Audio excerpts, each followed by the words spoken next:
Okay, so let's just say that this next scene, I basically record.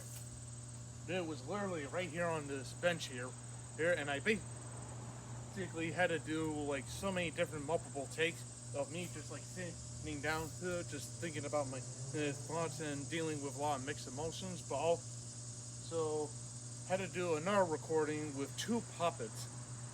One for Dan the Puppet and one for the Jack the Puppet.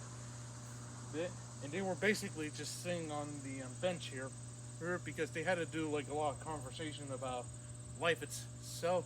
And Jack the Puppet would probably give out some really good advice to Dan the Puppet here, which definitely shows who's in real life of how I was dealing with a lot of self doubt and a lot of worriness.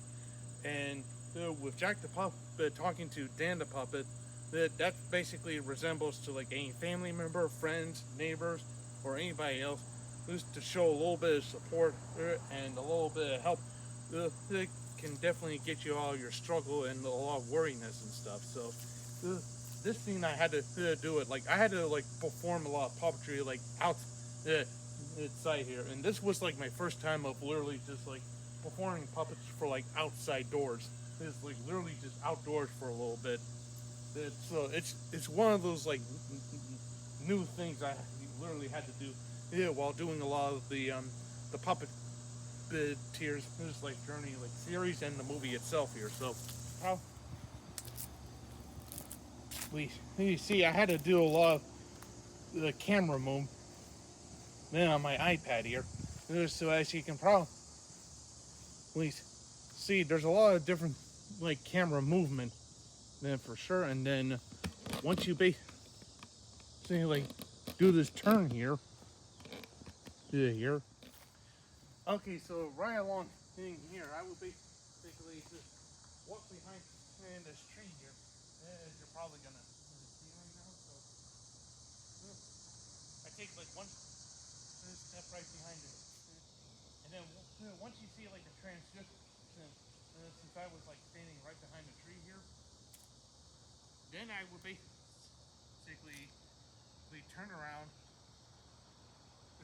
around this tree, and then just take a look around the beautiful scenery, and then just walk up to the camera here. Also, this is where Dan and the dad pup were basically just trying to walk around the neighborhood, and this is where my dad would like the dad puppet would had to say the word tree during like the very beginning of my puppeteer's life journey of me just dealing with autism. So, like, okay, son, I want you to say tree. Can you say tree? Like, this is the exact same tree I had to do like a lot of performance on there, and then sure enough, during the big finale, I would basically have one of my puppets this with me, and then we would just do a little bit of walk out there, and then start to fade, and then tilt the camera all the way up to the sky to where the sun, and sure enough, that's basically about it. That's basically how the whole thing of my puppeteer life journey was basically made at this point. And so